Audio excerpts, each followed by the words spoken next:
Coucou, bonjour Renaud. Bonjour Alix. Bon week-end on espère. Oui, super. Alors, on démarre ce lundi avec la présidentielle de 2020 et l'expression justifie le choix du Premier ministre. Tout à fait. Bonjour à tous ceux qui nous suivent. Pourquoi AGC est le meilleur choix? Le confrère révèle les raisons qui ont milité pour la désignation du chef du gouvernement pour défendre les couleurs des eaux-fouettistes à la présidentielle d'octobre 2020. Le confrère cite le président de la République qui déclare à ce sujet « Faites-lui confiance ». Quant à l'intéressé, il déclare « Je donnerai tout pour que le RHDP gagne au premier tour ». Et ça a été l'émotion saisissante de ce week-end. L'ex-président du Conseil économique, social, environnemental et culturel qui a été inhumé ce samedi 14 à Papoabo, son village national. Oui, et la nation a rendu un ultime hommage à Charles Dibi Kofi, présent à Boisflé à cette occasion. Alassane Ouattara et son épouse qui avaient plutôt à leur côté le président togolais Faure Gnassingbé Yadema ont assisté aux obsèques du président du CESEC au stade municipal de la ville. Retrouvez tous les détails de cette cérémonie d'adieu dans Fraternité Matin de ce jour. Et l'intelligente d'Abidjan revient également sur cette même information des obsèques de M. Charles Dibi Kofi. Oui, et c'est avec ce titre, retour sur un hommage plus que mérité rendu samedi dernier à Charles Kofi Dibi.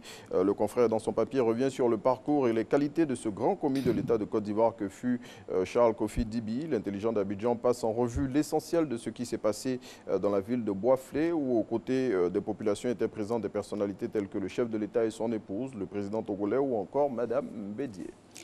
Et un point sur la santé, notamment avec le coronavirus. Hélas, la Côte d'Ivoire enregistre 3 nouveaux cas. C'est l'annonce faite dans un communiqué du ministère de la Santé et de l'Hygiène publique ce samedi 14 mars 2020 selon l'Inter. Il s'agit de patients de nationalité ivoirienne dont 2 ont séjourné récemment en France et en Italie. Quant à la 3e personne, c'est un agent de santé exerçant dans une école primaire. Ces 4 nouveaux cas portent à 4 le nombre de malades en Côte d'Ivoire. Et face donc à ce chiffre qui ne fait que croître, l'Inter, le soir Info plutôt, donne des conseils d'usage. Oui, ces conseils sont relatifs aux mesures de prévention. À ce sujet, le confrère met l'accent sur le port du cache-nez pour lequel il enseigne les bonnes pratiques. Plus de précisions dans l'Inter de ce jour.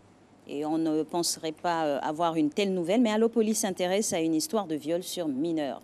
Oui, cette histoire, c'est celle d'un policier accusé d'avoir violé son garçon de 8 ans et sa fillette de 4 ans. L'hebdomadaire d'investigation qui a rencontré la mère des victimes livre son interview émouvante dans laquelle elle déclare notamment « Il a violé mon fils et l'a menacé avec son arme ». Pour plus de précisions sur cette histoire qui s'est passée dans la ville de Yamoussoukro, il faut lire Allo Police de cette semaine. Et suivre cette affaire avec les instances juridiques également. Des artistes ivoiriens marchent pour la paix, pour terminer. Oui, ils sont 3. Ce sont Paul Madis, Boklay et Famian Jericho. Ils ont décidé de faire la distance à Abidjan-Korogo longue de 700 km à pied pour sensibiliser les Ivoiriens pour une élection présidentielle sans violence. Partis d'Abidjan le 9 mars 2020 selon le quotidien Le Matin, ils sont arrivés à Yamoussoukro le samedi dernier.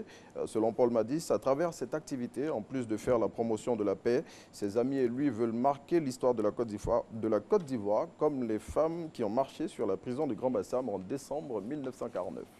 Belle initiative. Merci à vous, Renaud. Merci, Alix. On se revoit et bonjour demain. à Marco. On attend nos baguettes de pain.